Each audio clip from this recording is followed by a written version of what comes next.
안녕하세요. 서울대학교 융합대학원 서보원입니다. 제가 사실 앞에 교수님들 말씀하신 거를 쭉 들어보니까 똑같은 얘기를 하시는 것 같아서 제가 남아서 더 이상 드릴 말이 없을 것 같아서 살짝 당황스럽기는 한데요. 마지막 시간이기도 하니까 빨리 가능한 키포인트만 좀 전달해 드리려고 노력을 해보겠습니다. 사실 제가 이 얘기는 방금 전에 있었던 윤명한 교수님이 하신 말씀이랑 완전히 똑같아요. 결국은 뭘 위해서 해야 되는 건가 이게 제 결론이기도 한데 그래서 제가 오늘 마지막 시간에 드릴 거는 유명 선생님이 어떤 큰 그림 이런 정책적으로 나가야 된다고 하면 구체적으로 적용하는 강론에 대해서는 아주 간단하게 넘어가셨으니까 그런 강론은 어떻게 적용되면 어떤 식으로 연구가 되고 어떤 결과가 얻을 수 있을까? 약간 이런 식의 그걸 생각해 제가 말씀드리려고 합니다. 사실 제가 이게 원래 건강 증진을 하면 되게 여러 가지가 있는데요. 뭐 질병 진단이라든지 병원 생활이라든지 입원, 진단 이런 사실은 제가 이 세 가지의 프로젝트를 하고 있는데 이 프로젝트 두 가지에 대해서 아직 그 NDA 때문에 허락을 못 받았어요. 그래서 지금 모 병원이랑 하고 있는 것과 모 회사랑 하고 있는 구체적인 진단 기술 같은 거는 말씀드리기가 좀 죄송하고요. 대신에 저희가 논문으로 발표 나갔던 사실 이게 제일 흥미롭긴 하거든요. 여기에 대해서 말씀드리도록 하겠습니다. 제가 뭐 굉장히 연구를 많이 했어요. 무슨 데이터를 가지고 주로 뭐 금융 데이터도 해보고 이준환 교수님이랑 무슨 로봇 저널리즘도 해보고 병원량도 해보고 이런 걸 해봤는데 결국 느낀 건 이런 거죠. AI가 사람을 도와줄 수는 있어요. 예를 들어서 나 발표 잘하고 싶어. 그러면 구글이 아니면 어떤 인공지능이 어떻게 하면 발표를 잘할 수 있는가 가르쳐줘요. 그래서 특정 분야에 대해서는 되게 잘할 수 있는데 실제로 이게 그런 거거든요. 그래서 구글한테 물어보는 거죠. 나 지금 뭐 있는데 그럼 이게 구글이 심지어 이게 나름대로 인간처럼 하려고 있는 것처럼 그래 너무 상탔구나 이게 농담도 해요. 그러면 사람이 나 그게 아니라 지금 뭔가 잘못 저질러 가지고 고민돼 죽겠어 라고 얘기를 한단 말이죠. 그러면 구글이 뭐라고 답을 하냐면 해당 웹 검색 결과입니다 이렇게 나와요. 사람에게는 아무런 도움이 안 되는 거죠. 나 힘들어 죽겠어. 그러면 힘들어 죽겠어에 관한 웹 검색 결과입니다. 이걸 줘요. 그러니까 정보를 주는 건 좋은데 내가 특정 정보를 원할 때는 좋으나 사람이 원하는 건 그거보다 다른 게 있다는 거죠. 그래서 여러 가지 기술이 있고 왓슨도 있고 자율주행도 다 있기는 한데 저희가 생각한 문제 중에 제가 오늘 말씀드리고자 하는 중에 하나가 이거인 거죠. 사실 우리나라가 이게 큰 문제, 사회적 문제이기도 하고 전 세계적인 문제이기도 하고 우리나라가 독보적 1위거든요. 사회적으로 자살률이 세계 1위인데다가 특히 제가 이 공부를 하면서 느낀 게 뭐냐면 대학원생의 정신건강이 굉장히 안 좋아요. 그러니까 우울증 검사를 해보면 경증 말고 어느 정도 중간 단계의 우울감이 있거나 심각하게 치료를 받아야 되는 우울감이 있는 학생의 비율이 40%에 육박한다는 게 일반적으로 알려져 있고요. 일반적인 같은 또래의 젊은 친구들이 고민이 많겠지만 그런 애들보다 한 3배, 4배 정도 힘들다. 뭐 이런 거죠.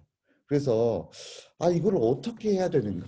그러니까 문제는 이제 그러면 AI가 사람을 도와줘야 되는데 그러면 사람을 이해해서 프로덕트 설계하면 된다. 그럼 이런 문제가 있을 때는 어떻게 해야 되는가? 약간 경험담 같은 거죠. 그래서 제가 그거를 위해서 두 가지 프로젝트를 했는데 오늘 거기에 대해서 말씀드리려고요. 그래서 일단 도대체 사람이 우울감이 높다, 스트레스가 많다. 그럼 어떻게 해야 되는가? 그러면 저는 거기에 대해서 잘 모르니까 심리 전공하신 분이나 아니면은 상담 심리 하신 분, 교육학과 있는 선생님한테 여쭤봤어요. 그랬더니 우울감이 높은 사람한테는 자아 성찰을 하게 해줘야 된다는 거죠. 그러니까 자아 성찰이 내가 이 철학 같은 게 아니라 나의 현상을 객관화, 그러니까 너무 상황에 휩쓸려 가지고 내가 아닌 것처럼 되는 거거든요. 그래서 내가 지금 어떤 상황이고 나의 문제가 뭐라는 거를 아는 게 여기 보면 이게 셀프 리플렉션인데 뭐 말은 거창하게 성찰이긴 하지만 이게 되게 중요한 거다. 실제로 자아성찰을 잘하면 스트레스를 줄일 수 있고 극단적인 선택을 막을 수 있다는 것도 알려져 있고 임상심리학에서도 실제로 그렇게 하는 게 상담 치료의 성공률을 높인다고 알려져 있어요. 그래서 그러면 우리가 자아성찰을 하도록 사람들을 해주면 되겠네. 근데 그게 어려운 거거든요. 일단 제가 학생들이 연구를 하라고 할 때 제가 하지 말라는 거 있어요. 뭐냐면 사람을 바꾸는 연구 같은 거는 하지 말라. 되게 중요함에도 하지 말라. 왜냐하면 짧은 시간에 결과를 내기가 굉장히 힘들어요. 그러니까 예를 들어서 교육이나 아니면 뭐 금연 프로그램 이런 거 있잖아요. 그러면 금연 같은 거를 할 수 있는 도와주는 프로그램을 아니 집안 식구 사회적으로 그렇게 금연하라고 금주하라고 그러는데 안 하는데 프로그램 몇 번 썼다고 성공하면 이 말이 안 되는 거죠. 그래서 사람 바꾸기는 진짜 힘들어요. 그래서 더구나 행동 바꾸기도 그렇게 힘든데 생각을 바꾸도록 한다? 진짜 어려워요. 여기 이제 여러 가지 안 된다는 이유가 있어요. 처음에 도대체 자아성찰은 뭐냐? 정의도 잘 안 되어 있다. 그 다음에 사람에 따라서 자아성찰을 하면 우울해지는 사람이 있다는 거죠.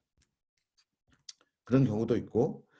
근데 그럼에도 불구하고 마지막 힌트가 있는 게 우리가 이제 일기를 쓰잖아요.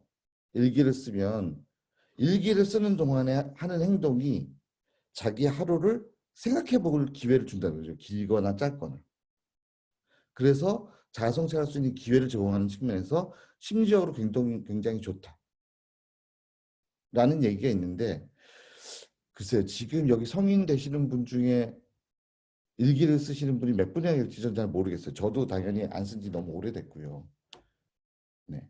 그래서 이게 어렵다는 거죠. 그래서 이제 연구 목표는 그런 거죠. 어떻게 하면 기술적으로 살짝 사람을 도와줄까?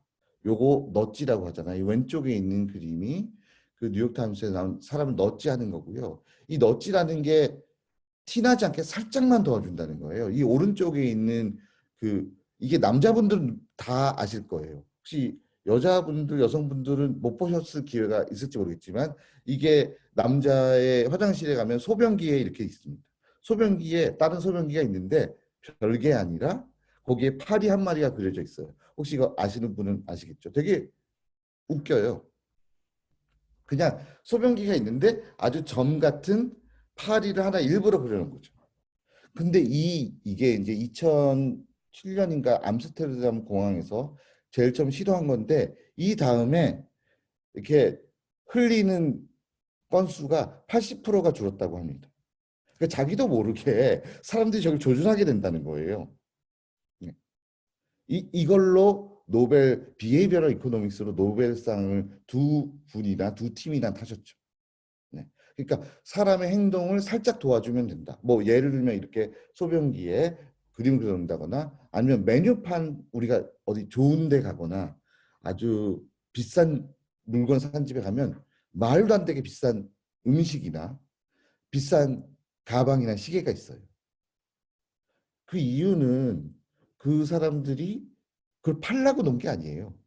그 사람들의 목표는 두 번째로 비싼 거, 아니면 세 번째로 비싼 거를 팔고 싶은데 가격이 고가니까 사람들이 선뜻 안 산다고요. 그럴 때 고가인 걸 앞에 보여주면 사람들이 원래 그런가 보다. 그러니까 안 싼데 싼 것처럼 느낀다.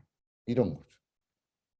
그렇게 해서 사람한테 넛지를 살짝 시켜주면은 개선될 여지가 있다. 그래서 우리가 지금 사람을 변화시키고 그걸 보고 보통 우리가 퍼스웨이시브 테크놀로지라고 하는데 사람의 행동을 변화시키는 거 하기 위해서는 넛징이 되게 중요하다는 거죠. 근데 이제 그런 게 이미 있어요. 워봇이라고 해서 사람의 심리 상태, 심리 상담을 해주는 이미 챗봇이 상업적으로 있습니다. 네. 이게 잘 되고 있죠. 근데 여기 보시면 알겠지만 약간 설문조사 같은 거예요. 오늘의 기분은 어땠나요? 아니면 뭐 이런 뭐 현재 상태나 현재 기분에 대해서 물어보고 그러면 얘가 해주는 거는 그럼 오늘 좀 걸으세요. 뭐 이런 식으로 뭔가 얘가 간단한 인터랙션이나 통계적 기법을 통해서 사람한테 살짝적 뭐 이렇게 얘기해 주는 거죠. 그래서 여기 테크놀로지까지 있는데 이게 아까 말씀드린 것처럼 사람은 변하기 힘든데 변화가 잘 안 된다는 거죠. 그래서 저희가 이 연구를 시작할 때 스페이스를 여기 왼쪽에 있는 것처럼 나눴습니다. 한쪽은 이 우리가 두 가지가 있는 거죠. 사람이 어떤 심리 상담을 할 때는 방어적이 되고 자기의 부끄러운 부분을 얘기를 해야 되기 때문에 사람이 방어적으로 되면 심리 상담이 잘 안 되기도 하고 그다음에 그러니까 사람이 얼마나 자기에 대해서 솔직하게 얘기하는가가 Y축이고요. X축은 챗봇이 그래서 이걸 듣고 나서 너 걸어라 아니면 너 긍정적인 생각을 해라 뭔가 지시하잖아요. 그냥 듣기만 할 수도 있고 지시할 수도 있고 행동 변화를 만들어갈 수도 있거든요. 여기는 되게 수동적, 이쪽은 능동적 이런 거죠. 여기는 정보 노출을 많이 하는 거 이렇게 네 개로 하면 지금 현재는 여기 있다는 거죠. 그냥 과거에 몇 시간 잤니? 오늘의 기분은 어떠니까? 여기라고 하면 네? 그러면 이쪽은 사람으로부터 어떤 스토리를 더 챗봇이 더 끄집어내서 데이터를 끄집어내서 활용할 수 있는가 이쪽이고 이쪽은 그래서 넛지를 해서 사람의 어떤 행동 변화를 아니면 심리적인 변화를 추구하는 거고 이건 둘 다 잘 되는 거죠. 깊은 대화. 이게 되게 어렵잖아요. 그래서 저희가 여기에 해당되는 걸 직접 디자인을 했습니다. 그래서 거기에 대해서 기본적인 아이디어는 두 가지인 거죠. 우리가 이걸 할 때 아까 처음에 말씀드렸지만 이걸 어떻게 하느냐 아무것도 모르는 상태에서 공부를 많이 할 수밖에 없는 거죠. 그럼 뭐 인간을 이해해야 된다. 그럼 인간을 어떻게 이해해야 되는가? 그러면 제일 처음에 그러면 실제로 현재의 심리 상담사가 어떻게 환자들을 대하는가? 그것도 나름대로 굉장히 다양한 테크닉이 있어요. 강제적으로 시키는 사람이 있고 아니면 여기 있는 모티베이셔널 인터뷰잉은 기본적인 아이디어가 이렇게 토닥토닥이에요. 공감해주기. 오늘 힘들었어. 죽겠어. 오늘 힘들었지. 라고 얘기해 주는 거예요.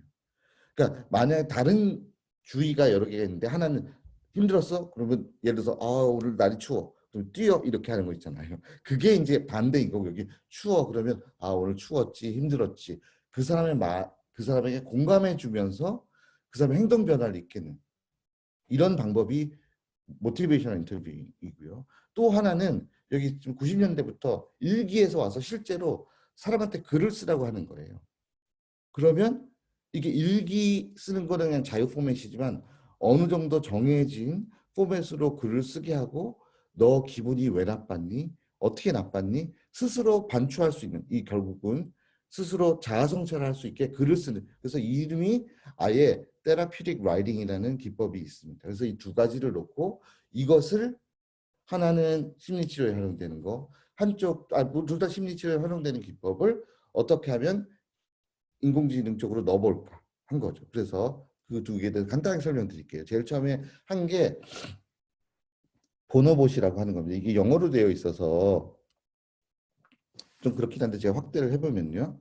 여기 이런 거죠. 그래서 이게 이제 실제로 이게 어, 상담인 거죠. 여기 이제 오른쪽이 이 연구를 주도했던 박소연 박사가 한 거고요. 그래서 뭐 앞에 이제 나 힘들어 뭐 박사 해야 되는데 뭐 이런 거죠. 이런 고민을 하면 얘가 그런 거죠. 그래서 이 로봇이 그래서 너는 지금 뭐를 하고 싶니? 그랬더니 나는 지금 좋은 리서처가 되고 싶어.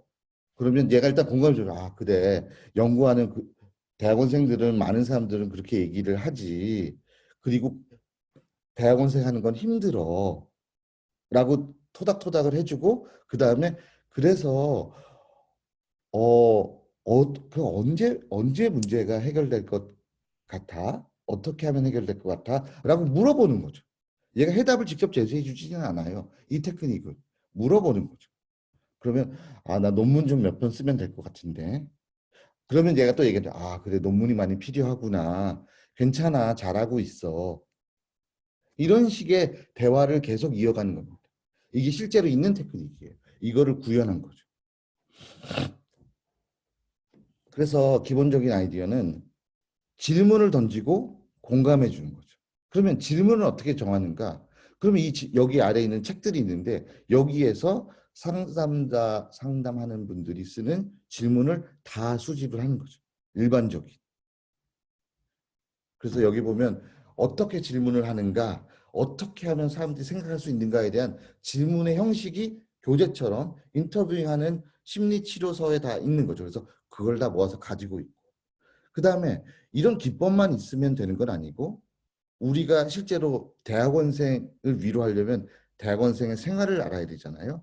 그래서 대학원생의 생활을 주로 많이 있는 미국에 있는 온라인 사이트 레딧이라는 데 가서 거기서 글을 모은 거죠. 거기 가면 예를 들어서 이런 거예요. 나 지도교수 앞에서 울었는데 어떡하냐, 이게 흔히 있는 일이냐, 이런 식으로 고민을 하면 애들 다른 대학원생이 와서 답을 해주는 거죠.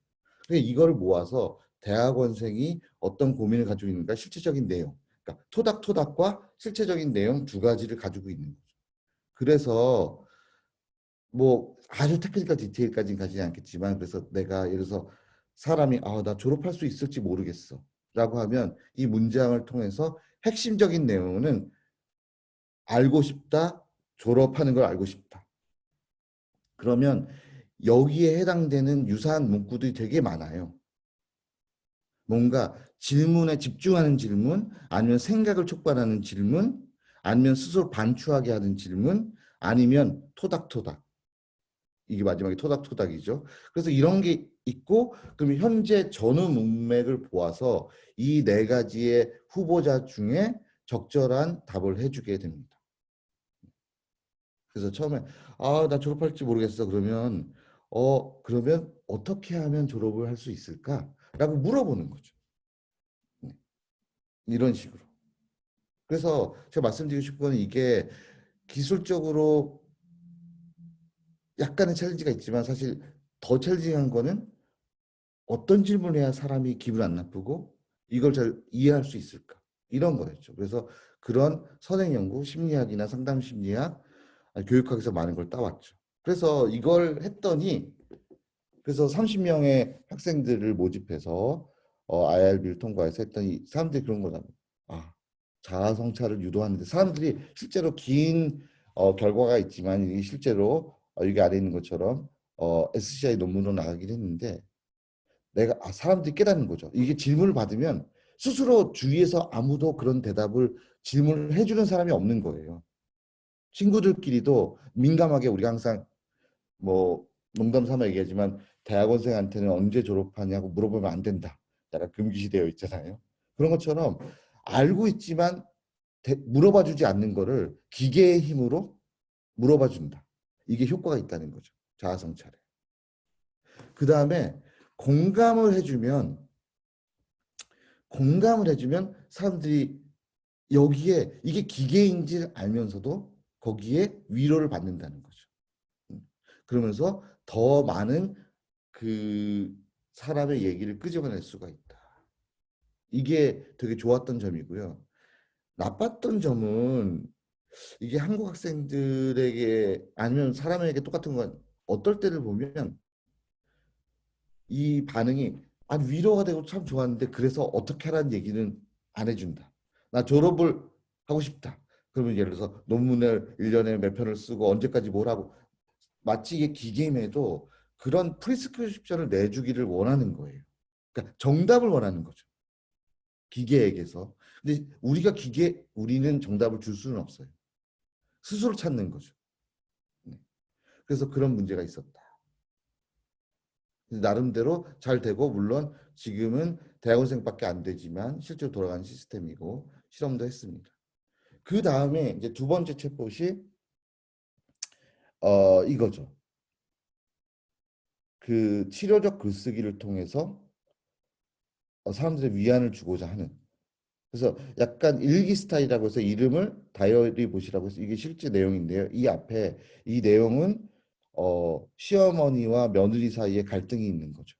그래서 이 앞에 이 며느리가 시어머니랑 있던 갈등 상황에 대해서 구구절절히 엄청나게 얘기를 해요. 뭐 휴대폰은 잘못되고 시어머니가 뭐라 그래서 너무 마음이 상했고 같이 살기 싫고 뭐 이런 얘기를 쭉 하면 얘가 그런 거죠. 그럼 얘가 그걸 분석해서 아, 오늘 되게 밉다, 싫다, 도망가고 싶다라고 있는데 그때 내 마음이 어땠는가요? 물어봐 주는 거예요. 네. 그러면 아, 나는 진짜 기분이 나빴다. 그러면 주로 당신이 얘기하는 사람이 여기 어머니라고 이것도 자동으로 찾는 거죠. 그래서 주로 시어머니에 대해서 욕을 많이 했는데 그러면 시어머니 관계에 대해서 나는 어떻게 생각하나요? 나는 시어머니한테 뭘 줬고 시어머니는 나에게 뭘 줬나요? 라고 그 관계에 대해서 물어보는 거죠. 이거를 물어봐서 답이 중요한 것보다는 그렇게 생각할 수 있는 기회를 주는 거죠. 그리고 나서 마지막에 그래서 나의 스스로에게 해주고 싶은 말이 뭔가요? 이런 식으로 자기의 일기를 얘기를 쓰려면 안 쓰잖아요. 그런데 밤에 아니면 적당한 시기에 이런 식으로 하루의 시간을 발주할 수 있도록 하는 거죠. 이게 아까 말씀드린 구글 좋은 프레젠테이션 하려면 어떻게 해야 돼? 완전히 다른 어프로치라는 거죠. 그래서 이것도 이론적으로 자아 성찰을 통해서 이 여긴 키 기능은 뭐 이런 식으로 힘든 일을 쓰라고 하고 거기에 대해서 내가 어떻게 생각하는가를 쓰라고 하고 그다음에 그 사람과의 인간관계가 어떤가를 성찰하도록 하는데 이 모든 거를 이론은 있는 거고 기계적으로 이런 부정적인 감정이나 인간관계에 대해서 자동으로 파악해서 물어보게 되는 거죠. 그 구현의 내용 간단해요. 그러면 예를 들어서 센티멘트 어나리시스가 있고 우리가 감정 분석하는 거 일반적인 인공지능인 거죠. 여기 위해서 나는 진짜 집에 가고 싶다. 내가 남편이나 시어머니를 보기보단 죽고 싶다. 근데 난 아무데도 갈 데도 없고 뭐라 해야 될지 모르겠다. 이렇게 쓰면 여기에서 굉장히 부정적인 단어들이 많잖아요. 그죠? 그럼 부정적인 단어, 뭐 죽고 싶다, 싫다 이런 거를 뽑아서 랭킹을 매겨서 그러면 여기에 싫다, 죽고 싶다라는 얘기가 나오는데 그게 너의 몸과 마음에 어떠한 영향을 미치나요? 라고 물어보면 사람이 답을 하는 거고요. 그 다음에 이러한 미움이 어디로부터 시작되는가를 자동으로 찾는 거죠. 이렇게 자연 평서문을 하면 우리가 텍스트 랭크라고 해서 그 핵심 키워드를 찾고 그 다음에 named entity extraction이라고 해서 대명사나 특정 기구나 사람을 찾는 기술이 있어요. 이건 뭐 굉장히 많이 쓰이는 기술이라서 그 중에서 가장 핵심적인 시어머니를 찾아서 그 시어머니가 너와 어떤 관계가 되는가 이런 거를 물어본 거죠. 그래서 우리가 이거는 더 구체적으로 실험을 했는데 이것도 또 다른 30명. 근데 실험하기가 굉장히 어려운 게 실제로 이 사람들을 이게 한 번만 글 쓰면 사람들이 이게 유효하지 않은 거죠. 이렇게 성찰하려면 그래서 적어도 4일 이상 매일 연구실로 와서 1시간 동안 면담을 하는 거죠. 연구자와. 그래서 첫날 와서 내 마음 상태 쓰고 실제로 치유력 글쓰기를 하고 거기에 대해서 내 마음이 어떻게 됐는지 뭐 달랑 4일 했으니까 이거 가지고 막 스트레스가 낮아졌다. 그것도 재긴 쟀는데 그건 유의하지 않았어요. 그런데 이제 비교가 있는 거죠. 이게 그냥 글 쓰는 것과 종이에다 글 쓰는 것과 아니면 구글 폼 같이 그냥 인터넷에다 글 쓰는 것과 챗봇을 통한 세 가지를 놓고 어떤 게 이 사람들의 마음에 위안이 되었는가를 했더니 이게 이제 첫째 날, 둘째 날, 셋째 날, 넷째 날인데 가장 중요한 거는 챗봇을 사용하니까 나를 들어준다는 느낌이 든다는 거죠. 이게 정말 중요한 거예요. 밤에 외롭잖아요. 힘들잖아요. 얘기할 데가 없다는 생각을 현대인이 많이 아까 이중식 교수님이 말씀 혼자 사는 사람 많은데 밤에 친구들이랑 전화하기도 그렇고 아니면 뭔가 카톡을 보내는데 카톡 답장도 없고 뭔가 가슴이 답답하고 이럴 때 이런 걸 통해서 내 얘기를 들어주는 것 같은 느낌이 든다. 와, 그 다음에 실제로 내 대화 상대와 같이 느껴진다가 실제로 유의하게 높게 나오는 거죠. 그래서 실제로 이 세 가지 똑같은 비슷한 유의 글쓰기를 했지만 이렇게 챗봇 형태에 왔다 갔다 하는 걸 통하니까 신뢰감도 당연히 더 높고 재사용하기도 쉽고 그 다음에 이게 더 사회적이고 더 재미있었다. 네, 다 유의하게 나온 거죠. 다만 단점도 있어요. 글쓰기를 할 때 이게 챗봇을 하다 보면 단문 형식이 되잖아요. 그래서 단문 형식이 되니까 약간 그러니까 길게 긴 호흡으로 글을 쓰는 건 어렵다. 표현이 더 잘 안 된 것 같다. 이런 거죠. 오히려 그냥 온라인에 길게 쓰는 게 더 나을 수도 있다. 뭐 이런 식의 살짝의 프로 앤 콘스가 있긴 하지만 일반적으로 이런 식으로 인공지능 기술이 활용됐을 때 훨씬 더 좋았다. 그래서 이런 걸 만든 거고요. 시간 없으니까. 그래서 이게 거의 마지막 슬라이드인데요. 그러니까 우리의 궁극적인 목표는 인간을 이해하는데 인간을 이해해서 AI 기술과 접목해야 된다. 어떻게 해야 되는가? 굉장히 다른 공부가 필요하다는 거죠. 저는 공학자이고 컴퓨터 전산을 전공했지만 상담 심리학에 대해서 굉장히 몰랐거든요. 네. 그래서 여기 지금 아까 와 계신 걸로 알고 계신데 그 사범대학교의 선생님을 제가 거의 모시고 이 연구를 직접 수행한 박소연 박사가 지도도 많이 받고 그래서 다시 한번 감사하다는 말씀을 드리고 싶고요. 굉장히 이게 되게 독특한 경험을 주는 것 같아요. 혼자이면서 혼자이지 않은 거죠. 보통 다른 상담 심리를 하는 사람한테는 자기의 의견을 그러니까 모르는 사람이잖아요. 저쪽도 정신과 선생님이나 상담사나 그러면 내가 뭐 시어머니 미워 죽겠다는 얘기를 남한테서 하기 쉽지 않은데 이런 거를 자연스럽게 끌어낼 수 있고 그다음에 24시간 아무 때나 끌어낼 수 있고 내가 힘들 때 네. 그래서 자아성찰해서 도와줄 수도 있다. 그다음에 이게 결국 해보니까 이것도 한두 번은 되는데 지속하면 사람들이 파악해요. 아 얘가 이런 알고리즘을 만들었구나. 그러면 이제 재미가 떨어지잖아요. 그러니까 그다음에 이걸 하면 할수록 자꾸 지난 일에 대해서 지난번에 이렇게 그러니까 사람들이 원하는 거는 어떤 단기간의 상담보다는 이 사람이 나와의 깊은 관계, 롱텀 릴레이션십을 이게 기술적으로 어려운 한계가 있어서 그런 게 좀 모자랐다 이런 거죠. 그래서 제가 말씀드리고 싶은 거는 결국은 이런 식으로 연구를 수행하고 이 말고도 다른 병원에서의 입원 환자의 경험 향상에 대해서 연구를 하고 있는데 결국은 중요한 거는 사람에 대한 이해, 사람에 대해서 알아야 된다는 거죠. 그렇지 않으면 좋은 연구 아니면 인공지능의 적절한 활용을 하기가 매우 힘들다. 물론 많은 학생들이 예를 들어서 그런 거죠. 아, 내가 무슨 추천 알고리즘 하고 있는데 전에는 85%였는데 내가 새로운 알고리즘 했더니 86%가 됐다. 그것도 컨트리뷰션이긴 하지만 85%에서 95%가 되기 위해서는 그렇게 1%씩 그런 방식으로 안 되고 이런 다른 인간적 고찰을 통한 브레이크스루가 있어야만 되지 않을까 이런 생각을 해봅니다. 네, 긴 시간 동안 경청해 주셔서 감사합니다. 네, 감사합니다. 네. 제가 서봉 교수님이 그 소셜 데이터 분석부터 해서 뭐 여러 연구한 거를 옆에서 봤는데 오늘 발표하신 게 또 굉장히 새롭네요.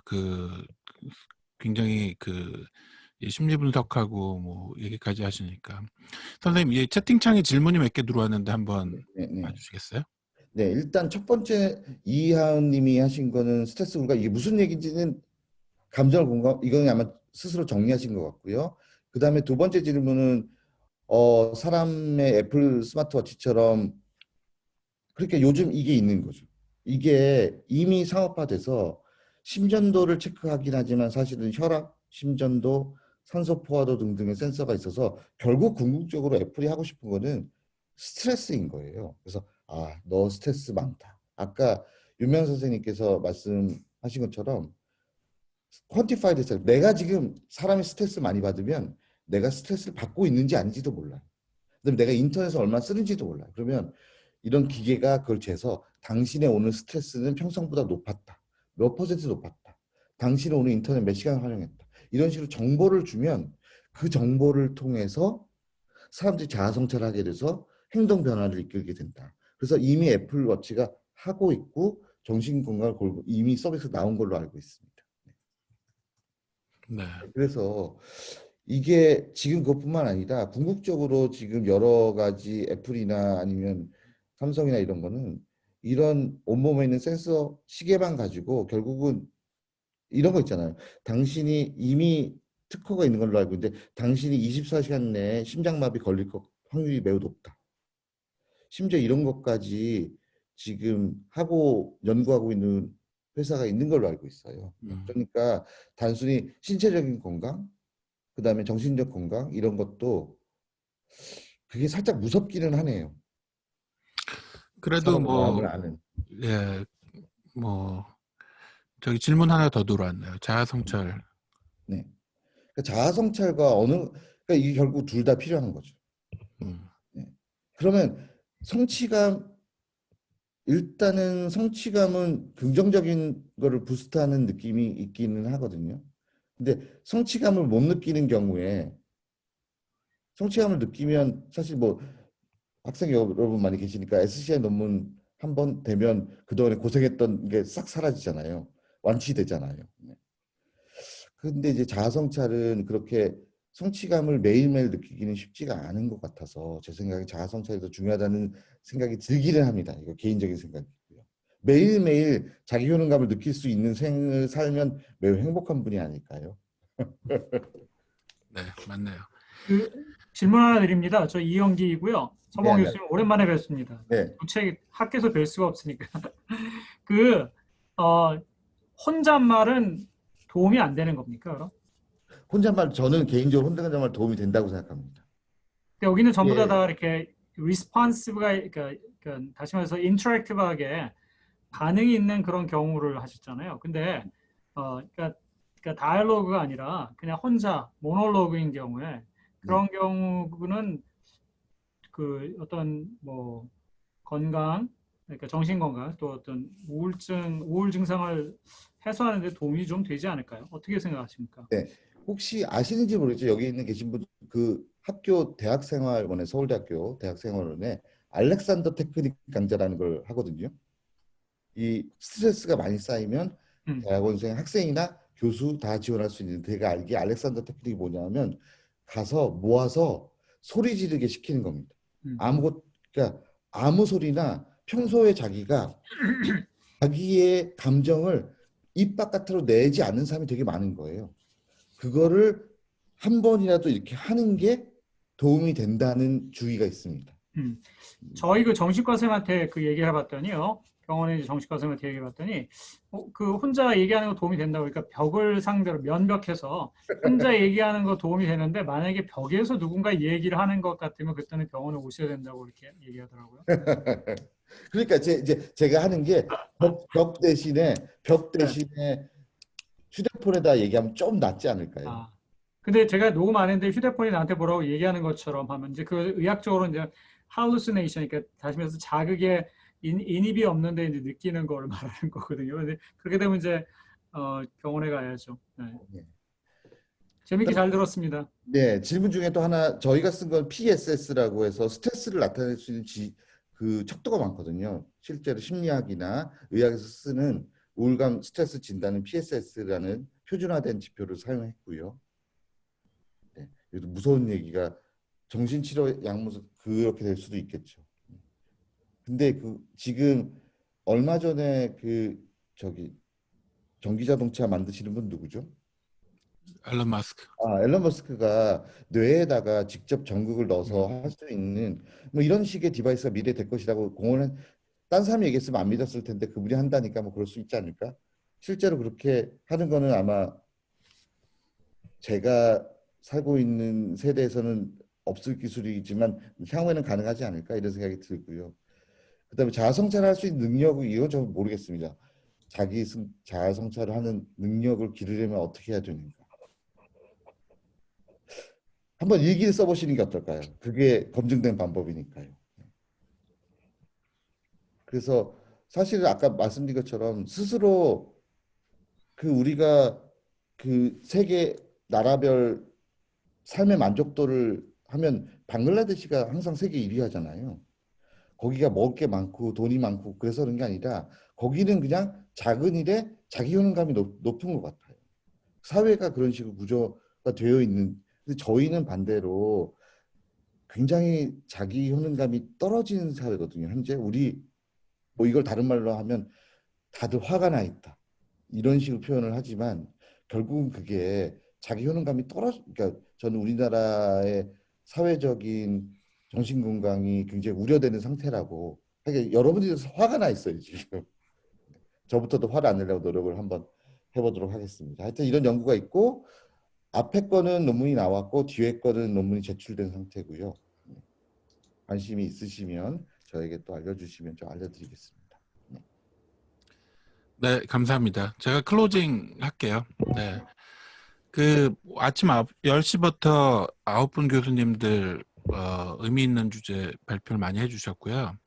제가 보기에 휴먼 AI 주제와 방법에 대해서 굉장히 아이 오프닝하고 마인드 오프닝한 기회였던 것 같습니다. 뭐 저희 가까이 아주 훌륭한 리소스들이 많다는 거를 이제 보셨을 테고, 학생들 같은 경우에는 이제 자기 연구 주제와 관련된 뭐 수업, 뭐 지도, 협력 이런 것들 많이 받을 것 같아요. 그리고 사실 저희가 센터를 처음에 만들 때는 뭐 저희끼리 연구 협력하는 것도 중요하지만 오늘처럼 뭐 이영기 선생님이나 의대나 아니면은 뭐 사범대학이나 원래 그거를 목표로 시작을 했어요. 그래서 저희 내부의 어떤 협력 못지않게 내년에는 조금 더 그 중대형 과제나 아니면 협력 과제로 그거를 소개해드리는 자리를 또 마련하도록 하겠습니다. 오늘 아침 9시부터 너무들 고생하셨습니다. 감사합니다. 네.